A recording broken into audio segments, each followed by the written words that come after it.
violence, combat, competition. It's in our blood. It's in our nature to test our skills and seek out victory by any means necessary. You are about to witness a competition like no other. 36 amateur fighters in 3 weight classes will do battle in a grueling league, fighting for points and a chance to be crowned champion. With so many variables, few things are certain.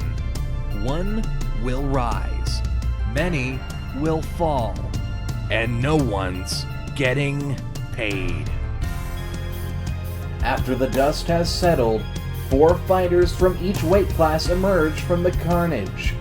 With 2 fights to go for these 12, it's truly win or go home. Competition. It's in our blood. And tonight, that blood will be spilled as these warriors fight to survive among the global MEGAfist 12.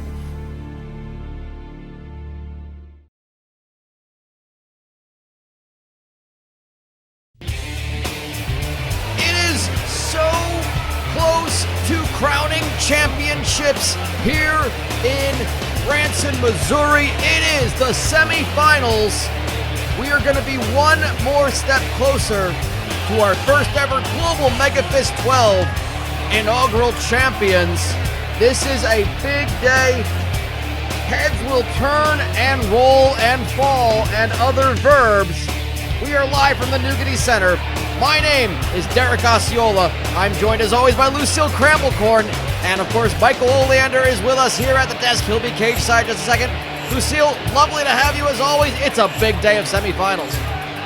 It's a fantastic day. We're finally getting to see all 3 divisions competing on one night. The finals are looming, but these semifinals, you've got to win this and you're in. It's going to be amazing action. I can just feel it in the air, though that could just be the weird pollution here in Branson. Well, it's always a case that you always want to check your air quality here in Missouri, especially when we have certain fighters who decide to emit toxic, to produce toxic chemicals into the air. We also have Michael Oleander, as we said before. Michael, it's great to have you here again. I knew you couldn't possibly miss a big event like the semifinals. Can't wait to have you right in sight down by the cage. Absolutely, Derek. It's certainly the pregame festivities last night. Your definition of a Whamageddon was certainly different than what was going on at the local Sheridan Four Seasons just across the street.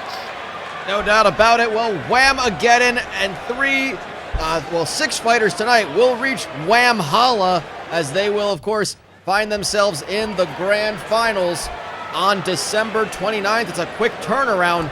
It's been a quick turnaround for these fighters all season long. Let's go over quickly the rules of what you're going to witness tonight. All of our fights, amateur mixed martial arts. That means 3 rounds, 150 seconds each. That's 2.5 minutes for those math majors. A 10-point must scoring system is in effect, with the round winner getting 10 points, his opponent 9 or less. As always, no to the groin, no hitting the back of the head, and no tapping on the glass. If any of our fights go to a decision, the judges will score it based on aggression, damage, control of the cage-like octagon-shaped structure, and of course, the ability to give an impromptu TED Talk, which might have happened in that Sheridan earlier this weekend.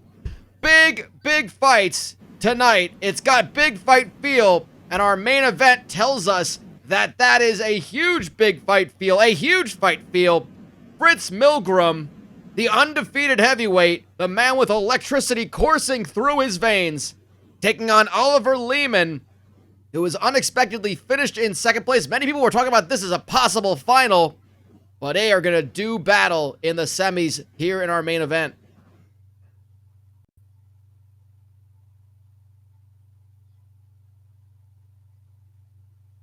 No doubt about it, it's going to be a huge main event.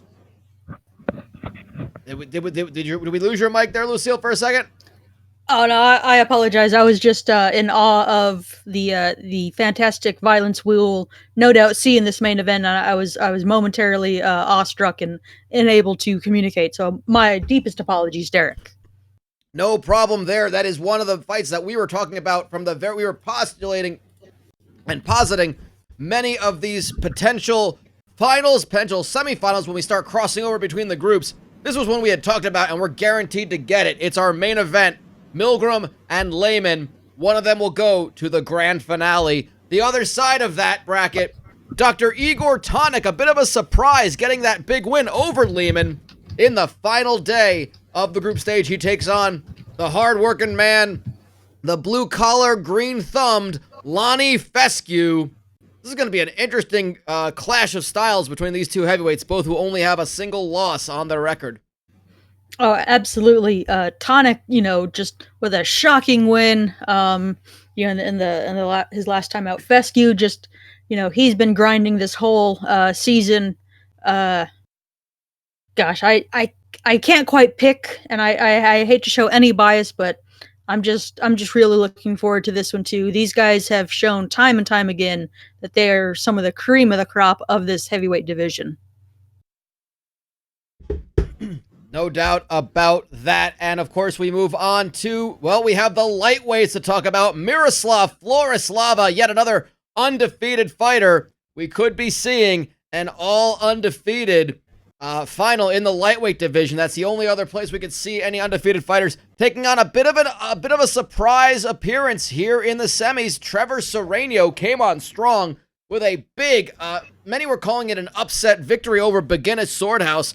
Got the knockout. He takes on a very difficult competitor, but I mean, after knocking out someone like Swordhouse, I mean, the sky's the limit for Serrano.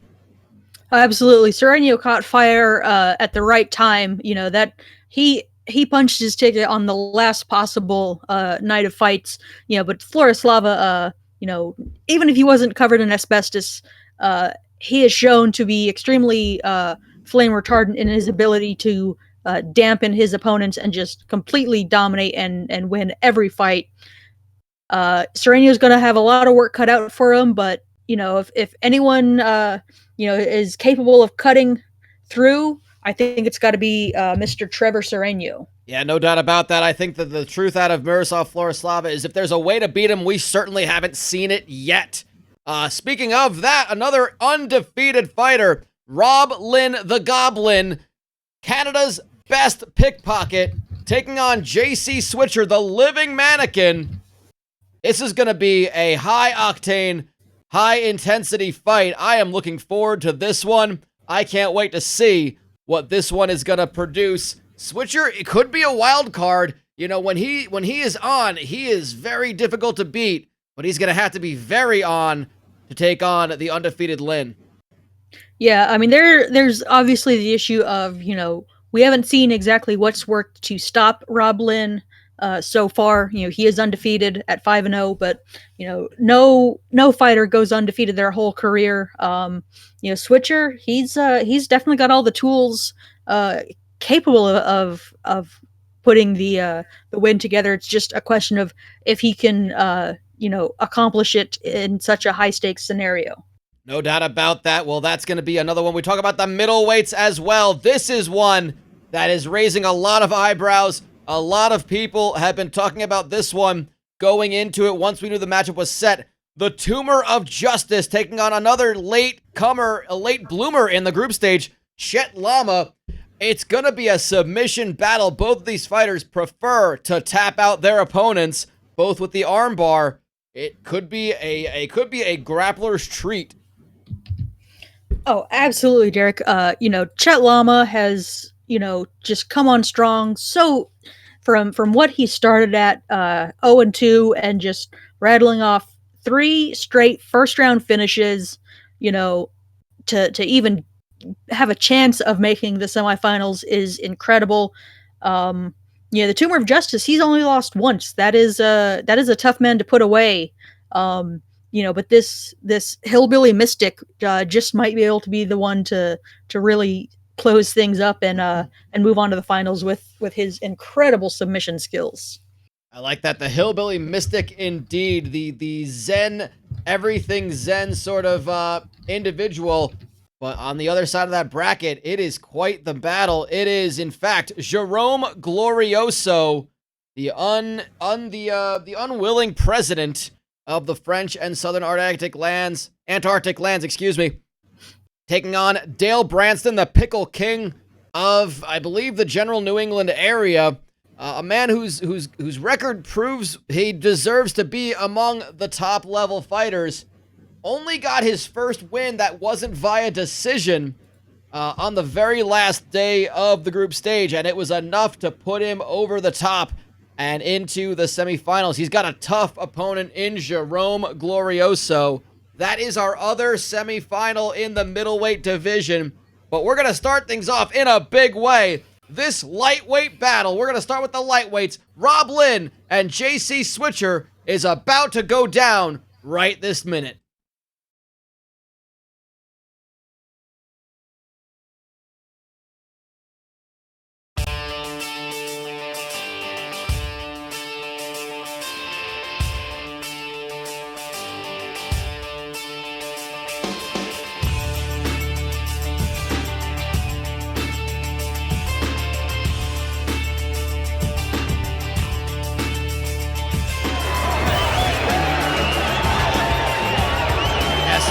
Season means he is more prepared than ever. JC Switcher, the living mannequin, has got the stamina. He's only 2 fights away from seeing the glory.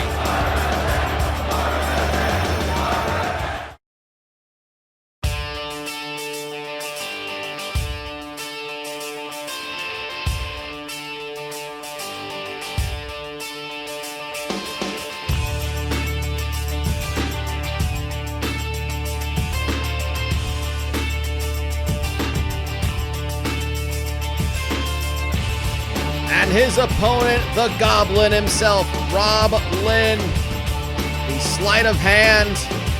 He's shown those hands can be deadly as well. They're not just slight, they're not just nimble. They can concuss and put away any difficult fighter. What a fight this is turning out to be. This is a first semifinal. We no longer worry about points. This is just a matter of win and advance. We have our tail of the tape.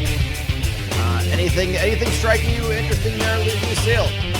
Normally I would say that Lynn's height disadvantage would be a problem, but he has found time and time again just the ability to manage distance so well. Get in when he needs to, get out to avoid the strikes coming back the other way. It's incredible the way this man, this amateur, this man who, as far as we're aware, has never fought professionally or even, maybe just parking lot scuffles when he's perhaps caught. He is so adept at hitting and not getting hit, and that's really the name of the game. No doubt about that. It's really that simple when you think about it.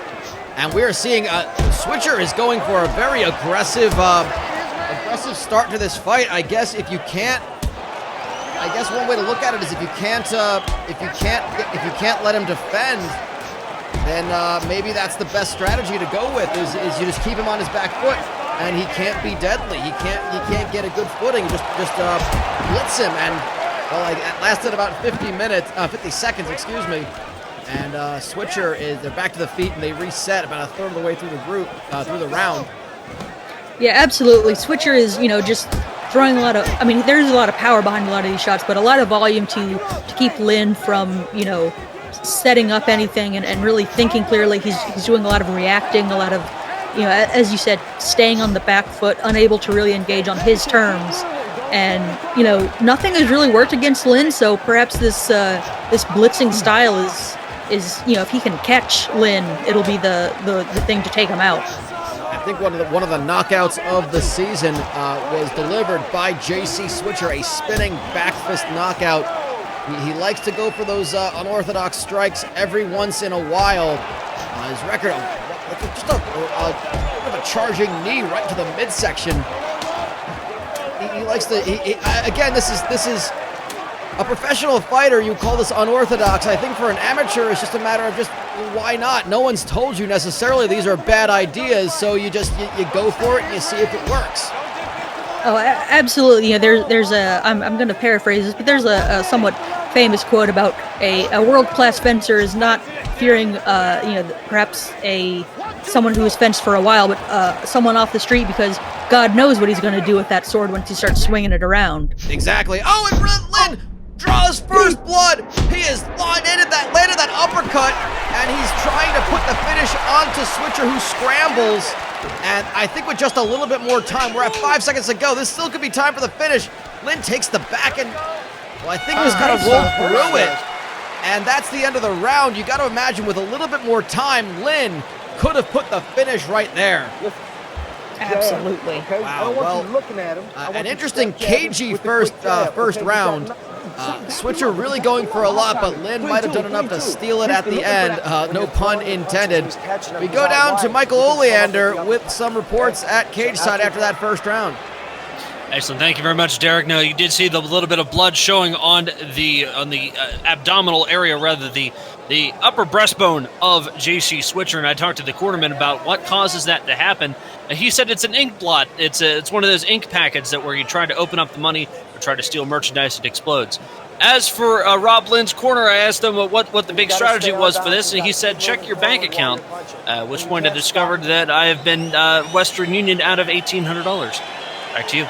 Wow, interesting strategy. Not sure how it's going to affect him in the cage, but again, commiserations, and we'll do our best to get the direct deposit back into your account. We'll see if one of Mr. Naga's people can help us out with that, as always. But here we go, round 2. Switcher on the right, Rob Lynn in the gray shorts with the Canadian flag. And, well, again, using the distance really well. This is something you talked about, Lucille.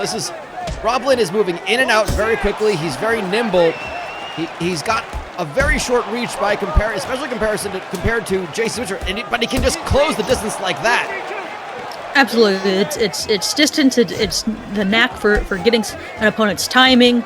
And again, I'm sure his background, his career, I guess as it were, plays such a big part, of knowing exactly when to follow someone, when to stop before they stop, so you don't run into them as you're trying to lift their wallet.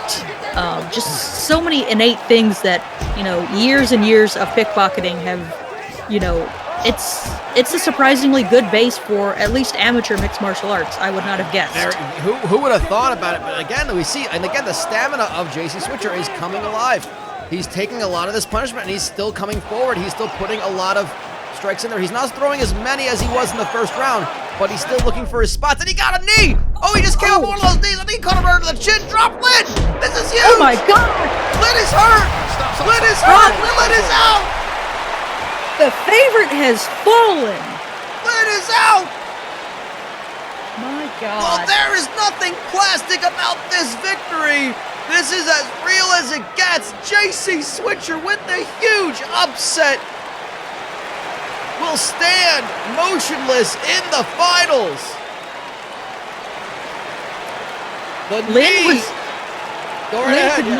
Lynn could not understand, or he could not read what Switcher was doing. There was so much unorthodox striking going on that Lynn was just unprepared for that very short jump knee. He probably thought it was going to be another, as we saw in the first round, that charge knee to the body, but Switcher, switched it up and took it to the chin, and Lynn could not handle it. It was as simple as he had to do something that Lynn had not seen before. And sure enough, that was exactly what happened. Rob Lynn eliminated at the semifinals, his first loss. And we are starting things out with a huge surprise. And this now is our other semifinal in the lightweight division. JC Switcher awaits the winner of Miroslav Florislava and Trevor Sereno.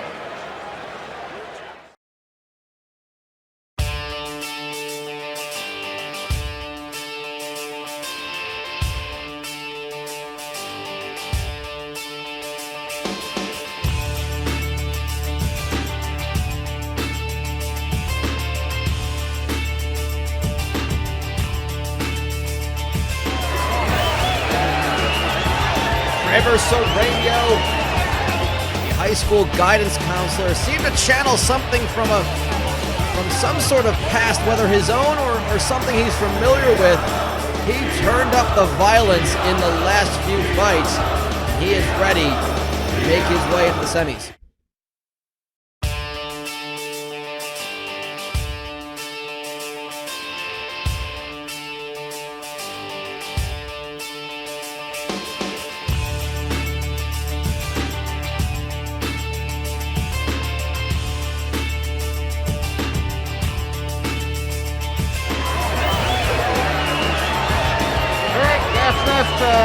Handkerchiefs, whatever we got. Avoid the smoke and make you got him, I guess is what we're going to say. Miroslav Florislava, 5-0, yet to lose. I can't imagine that his desire and love of fire safety also, well, he's wearing asbestos, and they can't deny that probably helps with his performance. Yeah, God, I'm trying to be analytical and impartial. Understood. But it's just hard to, remain impartial when one of the fighters is not actively, but I guess passively causing myself physical harm. So this is going to be a tough one for me. Yeah, as much. all. As all Florislav's fights. I mean, they're great to watch back on video when you're not technically going to be breathing in the particles and the pustules and the and all the little like flecks of deadly toxic material. Again, Sereno in the blue, Florislava in the white asbestos. And they are going at each other right off the bat. Sereno does not look afraid of Florislava. The weird thing about Florislava is there's not one real like strength to him. No, he's if I'm not mistaken, he's won in several different. Big kick! This could be over early. Wow, Sereno weathered that. He sure did. Interesting thing, again, the winner faces JC Switcher, so we can start talking about potential matchups. If it's Sereno versus Switcher, of course, that is a fight that has not happened yet. If it's Florislava versus Sereno, then we can start talking about how Florislava, that is his only fight that went to a decision. And, of course, he got the win over Switcher. That was back on episode 6, the second fight of these men. Yeah, Switcher is got to be watching this with, rapt attention.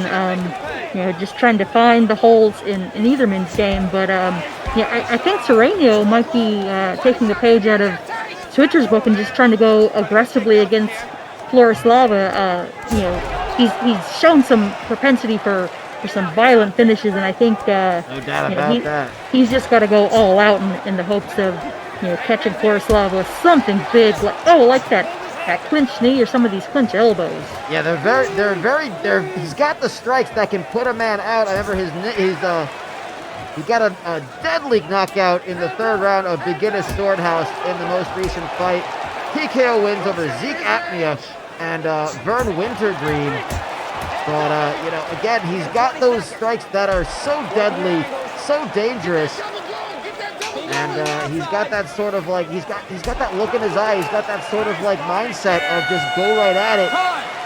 Nothing to lose. If I die sort of metaphorically, of course. Oh, absolutely. A killer be killed mindset, as it were. Yeah, very much. It is just a one-on-one gang fight for Sereno. We go down to cage side. Hopefully also protecting his lungs is Michael Oleander. Thank you very much, Derek. I'm glad someone actually told me about the asbestos. And speaking of the asbestos, during last night's Whamageddon at the Courtyard Marriott Four Seasons, whichever name they're placing for these days, I did get a hold of one of Miroslav Florislava's cornermen, and he was talking about one of the ring girls, and his comment was asbestos. He's running backwards. Back to you. So you're going to have to keep jabbing. Fascinating insight as always. Thank you, Michael. We head to our second round, and Gentlemen, I like to see a good fight, but when it's concerning with my breathing and having a healthy lungs and healthy life. I'd like this one to be over a little quicker. Same here, Derek. The shorter this is, the better for all involved. Not just us, but everyone in the cage, everyone around the cage, everyone in the audience. I mean, every fighter, the camera crew, anyone at cage side, yes, indeed. And Sereno is again pushing up Florislav against the cage. This is an interesting strategy, and he throws the knee, and I think that was a bit telegraphed. I think Florislav saw that coming and just rushed forward, and is now on top in the half guard. Again, there's not really any one aspect of Florislav's game that we say is dangerous. He's just naturally dangerous as a fighter. But Sereno is hanging with him. Yeah, big heavy hooks from Sereno. Florislava, avoided some, but he definitely ate a couple of those shots. This is damage that will add up. Absolutely. And we can't forget, these fighters are competing again. A win. You're competing again later this month, right after the holidays, before the new year. Oh my God! He's out! He's out!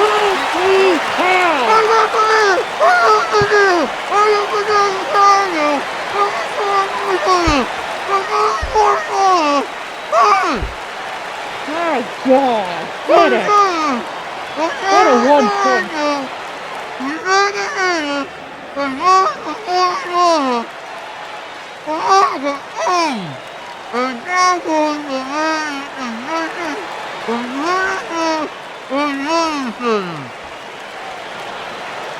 Wow, right to the chin, uppercut in the clinch. Good night, Miroslav Florislava. What an upset we have witnessed. Sereno on his way in. They are carrying out They are carrying out Florislava. What an Sereno fought his way into this, and he now sees himself about to be a finalist, or is a finalist. He's got a fight with JC Switcher. He is one fight away from the championship. Upsets abound, Lucille. Amazing. And we are off to the races, but here we're going to head over to the middleweights in just a moment. Jerome Glorioso and Dale Branston, the battle of one-loss fighters. It's going to be a cagey affair, and it's going to happen right now.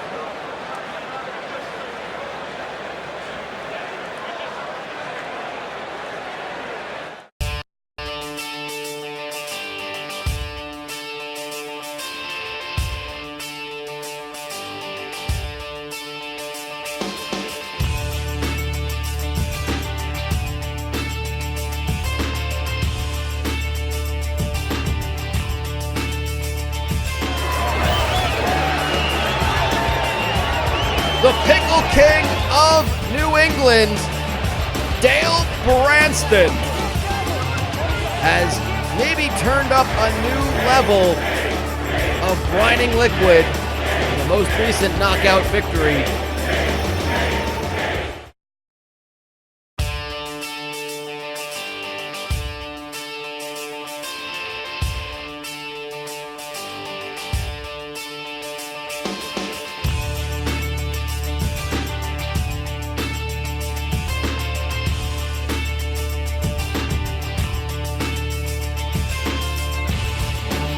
But his opponent is Jerome Glorioso,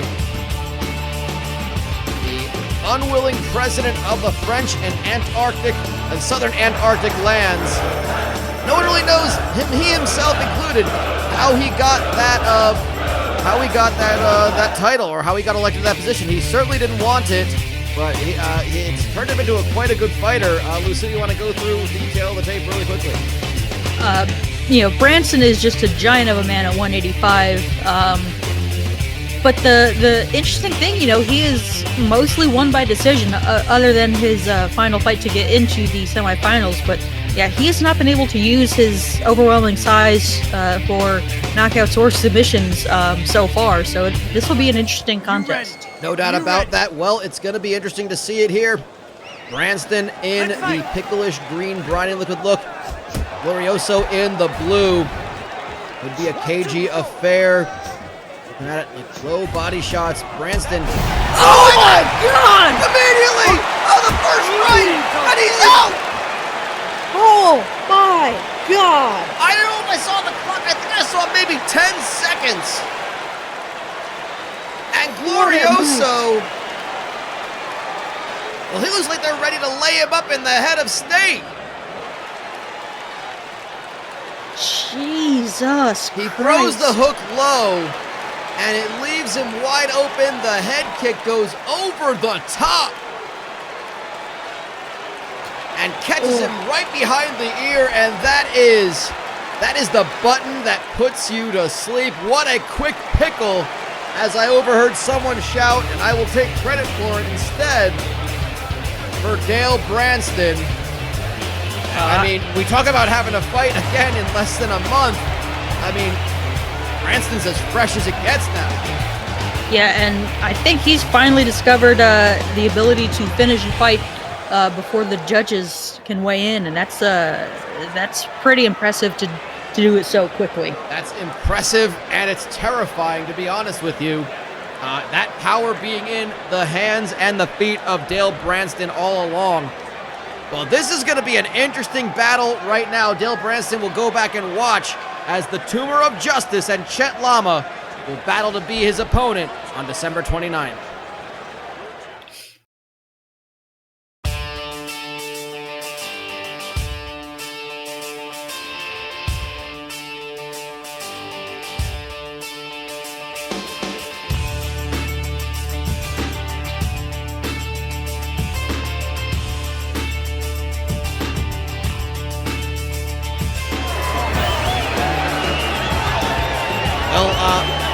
It's interesting. Chet Lama coming out looking just ready to go, and it's going to be an interesting thing to talk about. These fighters are just being rushed out because of that quick finish. We'll get to that in just a second.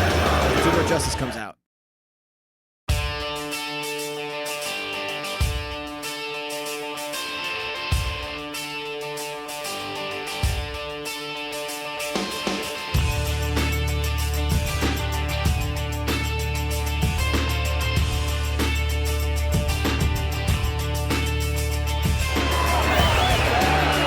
The Tumor of Justice, the vigilante, just with radiation, so much radiation, no understanding how he is alive or officially human still. I'm pretty sure you can scan that barcode on his back.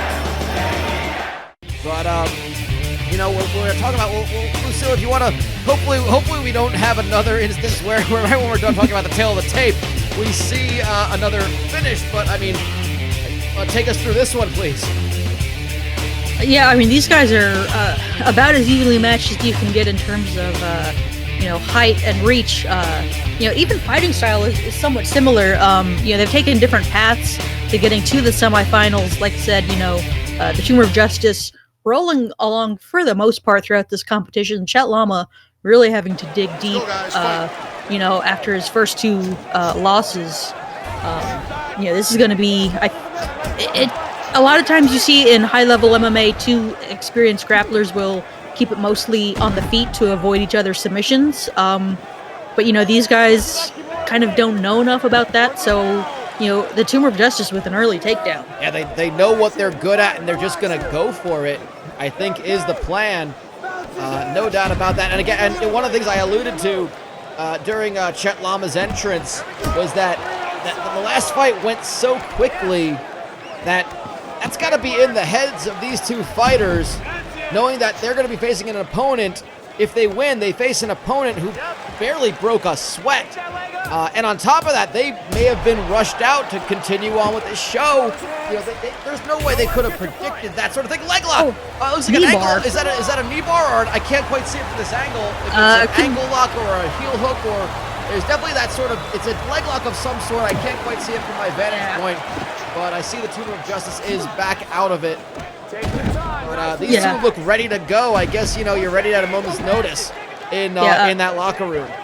I was going to say, speaking of Dale Branson not breaking his sweat, as Chet Lama looking for an arm in guillotine, these guys probably expected at least maybe a round to go by, and maybe not necessarily warmed up in the back, didn't have a chance to get a good sweat going, and with two submission guys, you want a little bit of a sweat to help you maybe get out of a submission, but you also want to be fairly dry so you can tension your own. It's a very fine line you have to tread, and these guys, I'm sure, know nothing about that. Unfortunately, they just don't have that experience. I think they just understand that there's moisture of some sort. The Tumor of Justice, I imagine he just always is oozing some sort of liquid, bodily or other, at any time. And Chet Lama, I guess if you basically live on top of a hill in Alabama, you're going to be sweating all the time. But exactly, I think back to some of the prize fights in boxing. I remember in years past, and they always talk about, if a fighter looks dry when the fight starts, that means they're not warmed up, and that leaves them susceptible to losing early. Again, nothing these two would ever understand about unless they were huge boxing fans. What an omoplata attempt right at the stop. Just ran out of time. Do you think Chet Lama knew he was going for an omoplata, or do you think he just realized, hey, I've got an arm trapped in my legs. Let's see if I can just kind of pull it. Push the pace. I definitely think the latter. I'm sure he can't even spell omoplata. I'm sure I can either, unless I had to do it phonetically. That's my best attempt there. What a first round. Just a chess match on the ground. We go to Michael Oleander for some more insight on what we just witnessed. Excellent. Thank you very much, Derek. Certainly some a story being told here tonight with the Tumor of Justice and the Chet Lama, the hillbilly individual here. Now, we were able to do a price check on the Tumor of Justice by scanning that barcode, and he did come back as coming in at $2.50, or for a special for 2 for $5. As for the Chet Lama, we'll get back to you a little bit later, hopefully, regarding his friend, the Dalai Bama. Back to you.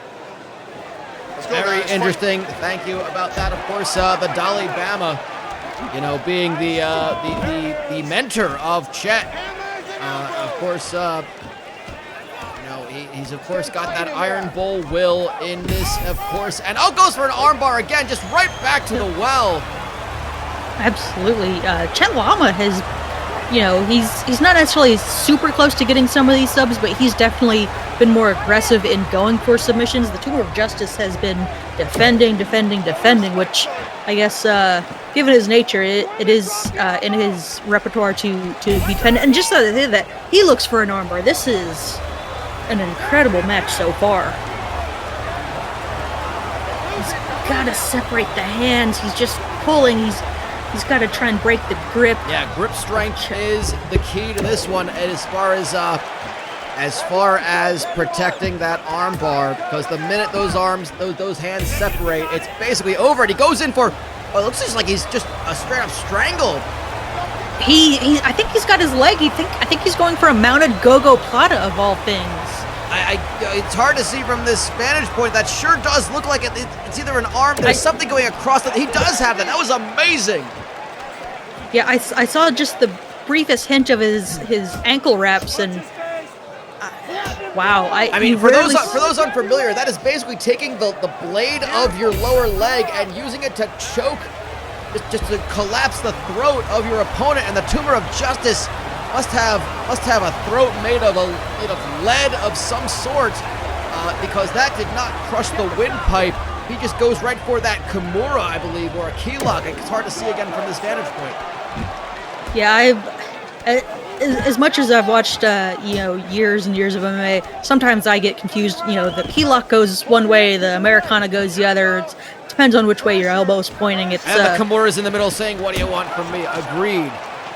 Yeah, it's it's kind of pedantic. It's a shoulder lock. It's either going to make you tap out or it's going to tear your arm apart, and that's all you really need to know. Just don't let anyone try it on you, because you're going to end up in a bad place. And no doubt about that. And we continue on. I believe we're going to be going with another attempt at the Kimura once more. Just as time runs out, we head to the third round. Man, this is going to be a tough one to call. I mean, if there's no finish in the third round, I don't know who this could go to. I can't even begin to imagine. I think Llama might have taken the first, but that second was razor close. No doubt about that. We head down to Michael Oleander, see if he can give us some more insight on this fight. Thank you very much, Derek. Now, again, Chet Lamba giving props or giving a shout-out to two top defensive ends from Ribadeba Junior High to their football team, Oma Plata and Goga Plata. Two of those fine defensive individuals, the twins, if you will. Now, in addition, as well as you see with Chet Lamba using a lot of the submission tactics, I was speaking with his cornerman as to why he's upped his submission game. He said, I'm just trying to rip it apart like you watch YouTube, do a deep dive on YouTube at 3 in the morning watching medical videos. Back to you. Are you ready? That is quite the deep dive. Can't say I've ever found myself needing to watch that at 3 a.m. However, we go to the third round with Dale Branston, a very fresh, very unfatigued, clearly came out of that uninjured to our knowledge. I didn't see any sort of potential for injury to Branston. He's going to face a fatigued Llama or Tumor. Oh, absolutely. The only benefit is that this is not a one-night semifinal and finals. There's going to be a little time to rest, as Llama's looking, I believe, for an anaconda choke. This is a lot of holds Llama is throwing at the Tumor of Justice, and I'm just surprised he's getting so close. It's no doubt about that. I think, well, it's interesting because, again, holds like that, to be able to pull them off so simply as the Tumor goes for an armbar. This is how he's finished so many fights before, but Llama slips out.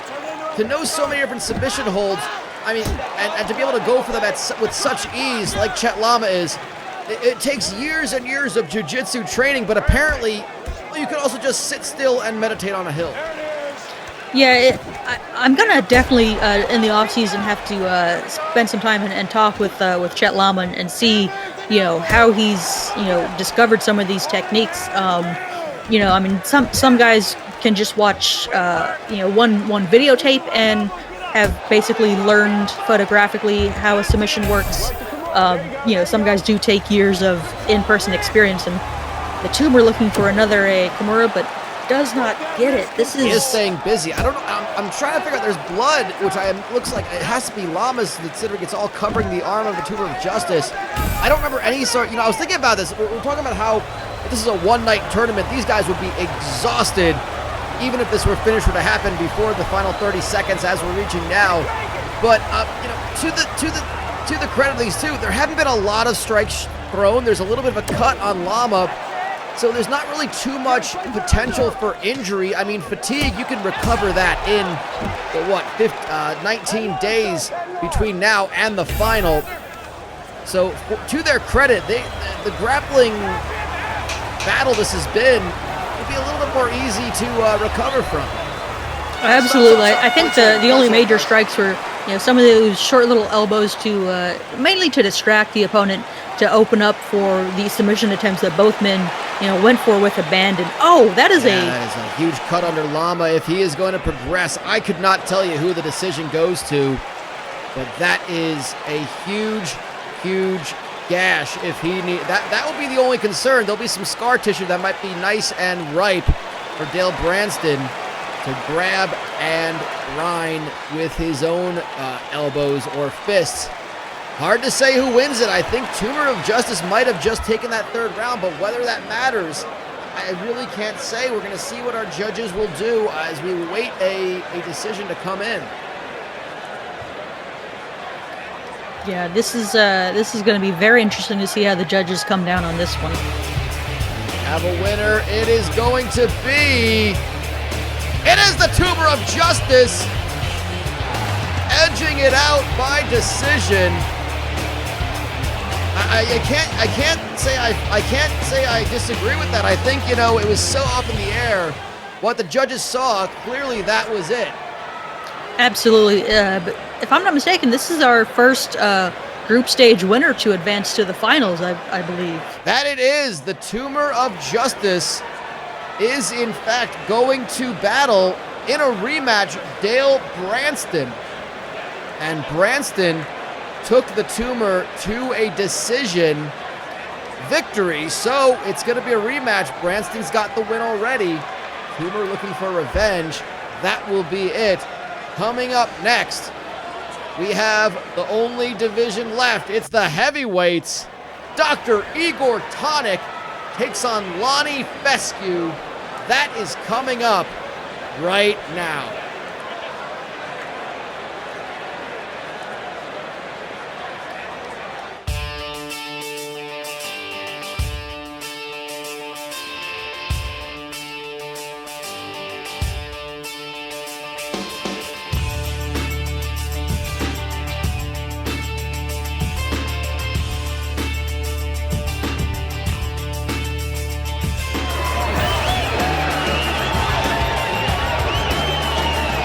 Dr. Igor Tonic, one of the more honest people that you will meet in this little MEGAfist locker room. He's got quite a repertoire.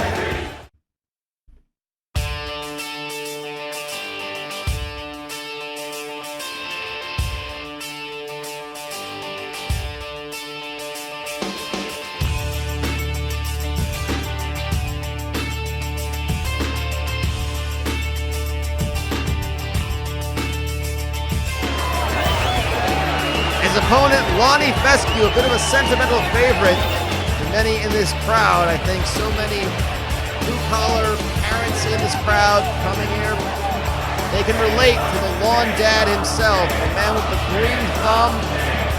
And he is ready to throw down against Dr. Igor Tonic. It's the battle of a hard day's work versus, well, a less than honest living.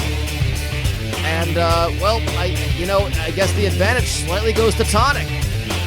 Yeah, he's got just a little bit of extra height, a little bit of extra weight, a little bit of extra reach. You know, they both are 4-1 fighters, both roughly even in terms of points, 22-20. That shows a lot of early finishes. You know, both guys just have a lot of power, and, you know, they've got to watch out for heavy shots coming the other way. No doubt about that. I'm looking through the records. Tonic, 1 submission victory, the rest via TKO or knockout. His only loss, a knockout loss to Dan Rodenta. All of those fights ended in the first or second round. Lonnie Fescue is kind of going through it there. He's got his only loss to Fritz Milgram in the second round. He has gone the distance once in his most recent fight with Wanderin Mo Volt. He got a decision win. Other than that, first round TKO, a second round KO, and another TKO in the first round. So they both have the power to finish early. And Tonic strikes first on the ground, some ground and pound, and that 260-pound body. Well, Fescue was able to get it out. He uses that extra dad strength that he has. Absolutely, he's not quite as heavy, but he knows how to throw his weight around pretty well, whether on the feet or on the ground. It's impressive the way he can easily roll his opponents from his back to theirs. I think he's just used to that sort of roughhousing, as he would call it, that horseplay. Very familiar. Again, when you play with your kids, I guess, as a dad, you kind of roll around, wrestle them, and just kind of have some fun. He can use that. Again, that's just natural dad strength. And again, Tonic just finds a way to slip out, and again, in just a very, very cunning way, eats a huge punch. Big shot. Yeah. Very surprising. Tonic allowed him to just completely wind up and didn't see it coming somehow. But Fescue now in the mount. This is a huge, huge advantage. He tries to rain down some punches, but Tonic is just into defensive mode. Yeah, Tonic, despite his size, is fairly slippery. He's pretty good at escaping out the back, as we saw earlier. Those interesting reversals. You know, he does have power, of course. You know, those big knockouts, but I think in terms of pure brute strength, I would give that advantage to Fescue. But Tonic is a little better at, you know, the technique of applying the force in the right ways. And that's going to be the end of the first round. Yeah. Interesting back and forth battle. We head down to Michael Oleander for some info on that first round. All day long. Excellent. Thank you very much. Thank you very much, Derek. Looking into that here, you see a little bit of beating up here from Lonnie Fescue as Dr. Igor Tonic was telling his cornerman was telling about a new deal he's calling what's called micro timeshares. It's something where he has a rental property. He rents it out by the minute and invites people to come fly from all over the country to stay at the apartment for very short periods of time. We'll see how that works out. Back to you. Fascinating stuff there. Thank you, Michael. Ready? Ready? Interesting to see. I wonder how the presentations for that will be. Those microtransactions for micro timeshares. Here we go. Oh my God! Oh my God! Oh, Lonnie, that was Is he okay? He collapsed. Like, oh God, that was one of the worst knockouts I have ever seen. he ran full speed into that, and oh my God. Lucille, talk us through the replay since we didn't even have time to call it live. Fescue looking for that takedown, but you know, he shot from across the cage, telegraphed it way too easily. Tonic just saw it coming and got that knee up right to the jaw. The button that puts you to sleep. Oh, that is an impressive camera angle, and Shot to the back of the head on the way. I mean, he just followed through his punches, but that is what a knockout for Dr. Igor Tonic, emphatically putting him into the finals. I know it's 3 seconds in the second round, but still a 3-second knockout. I mean, yeah, that's just hitting the button immediately that puts you to sleep. What a knockout. And folks, we've got our main event. You want to talk about knockouts? Tonic was impressive with that knockout. These are two fighters who know how to knock out their opponents. Fritz Milgram and Oliver Lehman. It is our main event. It is happening right now.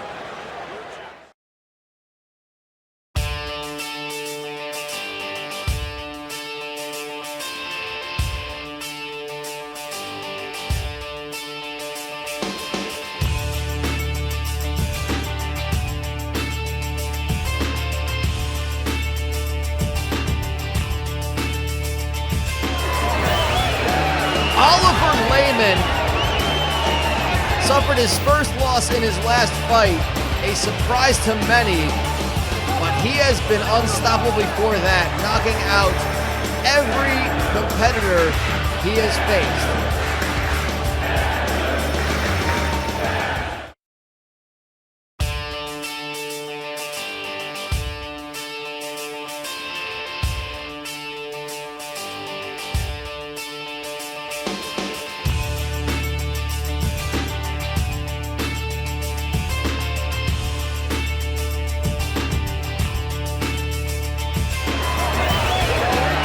His opponent, Fritz Milgram, one of the most deadly fighters across all divisions. He scored 27 points out of a possible 30. I'm going to roll down these stats. A second-round TKO victory over Wanderin Movolt. A second-round TKO victory over Lonnie Fescue. A second-round knockout over the all-seeing Zoltan. A first-round TKO over Nicholas Polka. And a first-round TKO over, that second-round KO was over the 40 to the answer, little 40 to the answer. The final one was a first-round TKO over the all-seeing Zoltan. That is as impressive a resume as you can see for someone who basically just takes care of business in the first 2 rounds. Are you ready? Yeah, he is incredibly powerful, incredibly dangerous. You know, Layman, he suffered his first loss. He's got to be having that in the back of his head, wondering if his chin's going to hold up. It's something. Oh, takes a big shot there, but it's something he's probably got thinking about in the back of his head. And you can't really focus on something like that when you have a person like Fritz Milgram, throwing big heavy shots. You got to focus on just not taking those shots to begin with. Absolutely true. I mean, I think it's going to be a very interesting thing. Neither of these fighters are really known for being evasive, defensive fighters. They kind of just go in and have their way with their opponents. They dominate offensively. They're very high. They're larger fighters, even for heavyweights. Milgram hits the weight, hits the higher end of the weight spectrum. Lehman is a very tall fighter, but they're facing similarly sized giants in their opponents. Yeah, this is a interesting test. You typically don't have too many people that match up so well with you, whether it's in training camp or even across the cage regularly for men of this size. But these heavyweights are these top heavyweights in Global Megafist are some big dudes. Well, Lucille, we talked about this all through the group stage. This was a fight we were pegging as potentially a final. I'm not going to be upset. Oh my God! Lehman strikes first. Could this be the end? Could he be putting the one in the loss column of Milgram? He scrambles and somehow gets out of it. Well, Wow. that's probably the toughest I've seen Milgram's chin get tested. Oh, absolutely. He recovered, and we haven't really seen his need to recover, and he's doing okay. But he has got to be careful against a guy like Oliver Layman. Layman is, just as dangerous a striker as Milgram is himself. No, I'm kind of in shock of just what I just witnessed. I don't even know if I have the words to put it properly. Should have hired a poet at this point to put into verse the violence that we are witnessing. Layman, again, they're going for a clinch. This doesn't seem like any sort of a fatigue factor. This is just another strategy to see who gets it, and that's going to bring us to the end of an eventful first round. Hey, look at. We saw Fritz Milgram in peril for the very first time, his sixth fight. He sets up, you get hands in his face fast. That was some big shots that would have put a lot of people away. Everything you're doing is working. He's loading up. He's trying to take. I don't know. I'm not even sure I have the words for that. Let's go down to Michael Oleander and see if he can put some insight into that.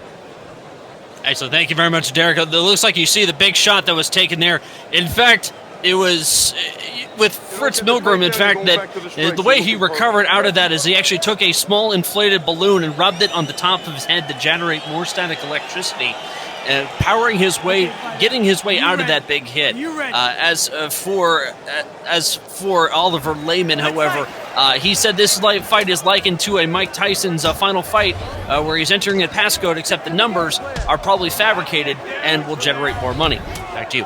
Fair enough about that. I'm not sure he's got his metaphors right, but I appreciate the reporting from Michael Oleander, as always. Interesting strategy. I think that might have been more talking about Tyson's pincoat, and down goes Layman. Big knockdown. It looked like a grazing blow, like it just kind of glanced, but enough to put him down. And Layman bit of a flash knockdown. But Milgram, he's taken every advantage. I was about to say, for someone who's never been dropped before, Milgram might get too aggressive trying to, kind of get one back on Layman, and he needs to be careful not to overextend. But he is doing really well against Layman now with these big shots.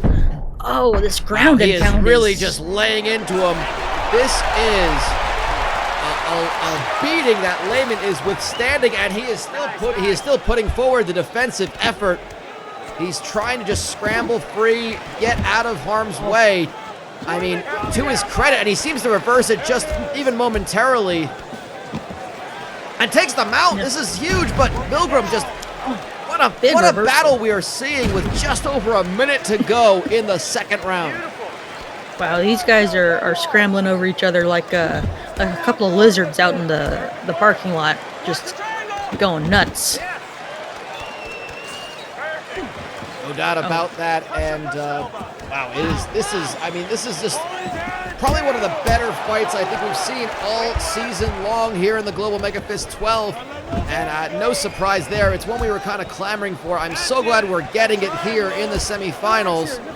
And we have Dr. Igor Tonic awaiting the winner. Tonic again with a win over Lehman. And Milgram would be a fighter that he has not faced yet if that's how this turns out. Yeah, this is this hype, the hype for this fight has definitely lived up to all the expectations we put on it. These guys are going after it on the ground, standing up. You know, any one shot could end it. We've seen both men in trouble, seen both men hurt badly. And ending the round in the mounted position, Milgram. Well, I think if that was Lehman's first round, I think that last round was all Fritz Milgram, as there is a cut over the left eye of Lehman that might be causing some swelling.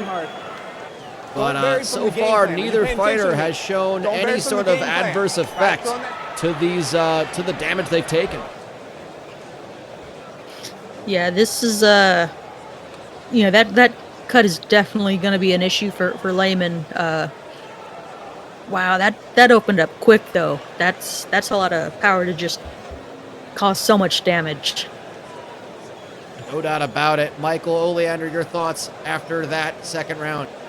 Thank you very much, Derek. Speaking with Oliver Lehman, and we were discussing a little bit about the Whamageddon that had occurred last night. And with Oliver Lehman, he actually just tried to pay his way out of the room, but unfortunately he was not able to do so. So now he's caught in yet another scandal, which him and his law firm will have to resolve.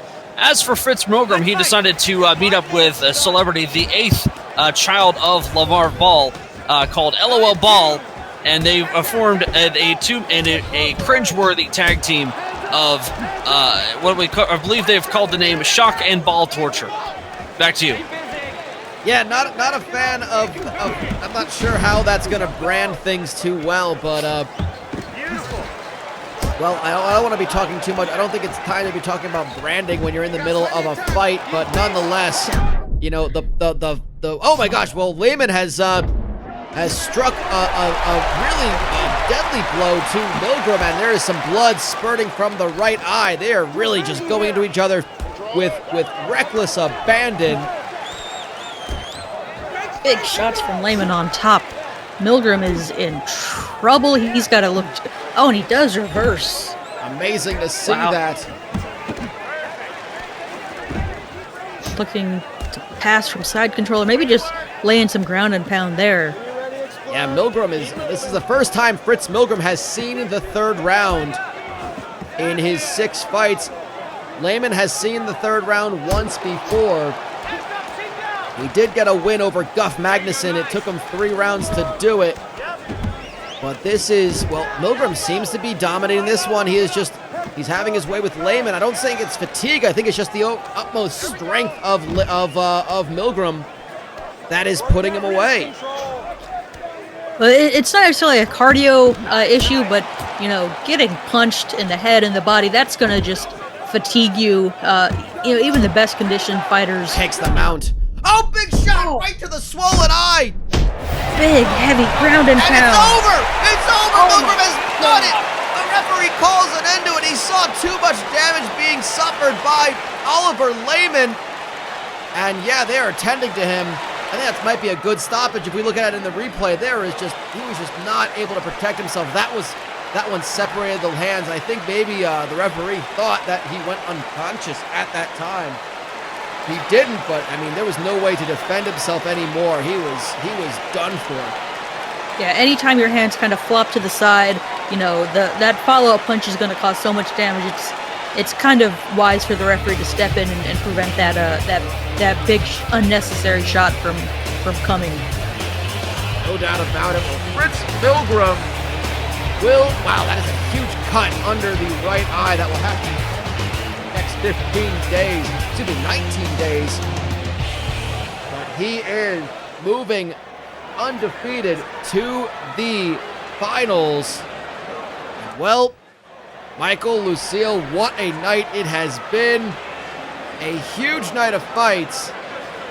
And, I mean, I think it's now time to run through our championship finals.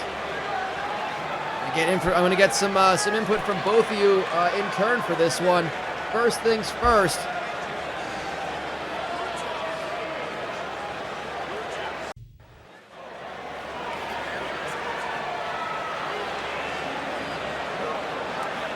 And first things first, of course, on this one.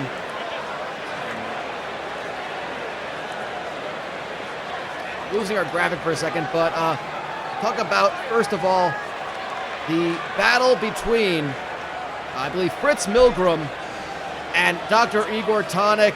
Either one of you would like to weigh in on who you think will win on that one?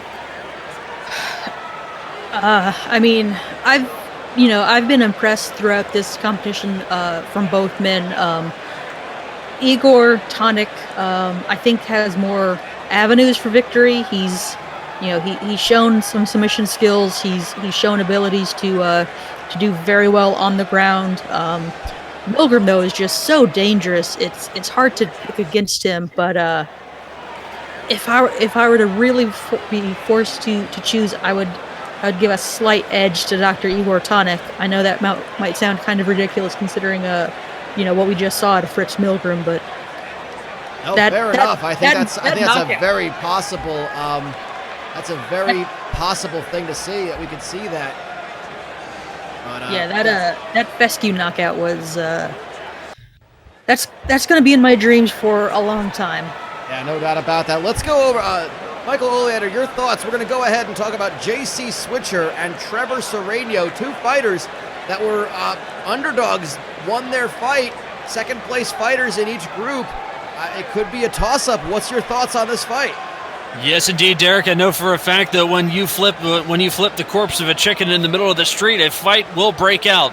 And certainly this will be in the case when Trevor Sereno faces JC Switcher, the walking mannequin against the guidance counselor. And certainly some guidance will be done in the form of a series of punches to the mannequin face. Back to you. Yes, and Lucille, I mean, we saw some amazing performances from Switcher and Sereno. Can we say this one's potentially a toss-up? Oh, absolutely. I mean, both underdogs, had impressive wins against, guys we thought were going to meet in the finals. And, not to take away from Swisher or Sereno, but, for both, the runners-up for their brackets to make it is very incredible. And, I can't call this one. This is something I didn't expect to happen. It's two guys who really pulled through at the end and had some good wins in the semifinals. No doubt about that. It's most unexpected, I think, of finals in the lightweight division. Switcher and Sereno, one of them will have a dream finish by being crowned Global MEGAfist 12 champion. We talk about the Tumor of Justice and Dale Branston, both fighters 5-1. They have done this before. Branston won via decision. This could go a different way, or we could see the same result. I'm not sure how it's going to go, but Tumor of Justice and Dale Branston, this is going to be a big one. Yeah, this is interesting. I mean, both guys have learned a lot. They've learned a lot about each other. People have definitely changed since they first met. Branston with that, this newfound finishing ability, that's something the Tumor of Justice has got to be very careful coming into this finals at the end of December. Very interesting to see that the opposite has happened, where Branston gets the very quick, very effective knockout, where it's the Tumor of Justice who gets the decision victory. And of course, we have our heavyweight final, Fritz Milgram and Dr. Igor Tonic. Lucille, we had you weigh on that earlier as we're having graphic issues. Michael Oleander, your thoughts on this heavyweight final? We saw some impressive blows thrown by both these fighters. It's going to be explosive, isn't it? Well, as I learned from a young age, you don't mess with electricity, and especially if you're throwing water on it. With Dr. Igor Tonic and his bottles of concoctions that he has decided that he will may use to sell to Fritz Milgram for this heavyweight final. It's certainly one clash of the Titans, as corny and as trite as a description of a heavyweight fight could be. Back to you. Oh, no, nothing trite about that at all. I think that's a very good way. Look at easily two of our largest heavyweights. There's no accident there. They have the size advantage. They have the strength. They have the ability to concuss. And there it is. Those are our championship fights. The finale of the Global MEGAfist 12 happens on December 29th. That is a Sunday night, 8:30 p.m. Eastern, right after Christmas, before the new year. We will have our 2019 champions in the heavyweight, middleweight, and lightweight divisions. Those are the battles. Fritz Milgram versus Dr. Igor Tonic. The Tumor of Justice versus Dale Branston. JC Switcher versus Trevor Serrano, plus 3 more fights featuring members of the Global MEGAfist 12 roster that we saw over the course of the season, also doing battle. That will be something to behold. Do not miss it. Mark your calendars, December 29th, 8:30 p.m. Eastern Time, Sunday night. The Global MEGAfist 12 comes to a conclusion for 2019 by crowning all 3 champions. Thank you again to Lucille Cramblecorn and to Michael Oleander for joining me tonight. It has been a huge season. We've got one more big episode to bring it all home. We saw so many knockouts, concussions, and just violent acts taking place. 12 has become 6, and those 6 will become our 3 champions as we find out which of these fighters. We saw some violent knockouts. We saw some surprising finishes. We saw some dominating performances from our finalists. That will be happening in 19 days. We hope to see you here on this very channel on December 29th. For Lucille Cramblecorn, for Michael Oleander, I'm Derek Osceola. This has been Global MEGAfist 12, and we praise Most Glorious Honorable Mr. Naga for bringing us this. May he live for 10,000 years.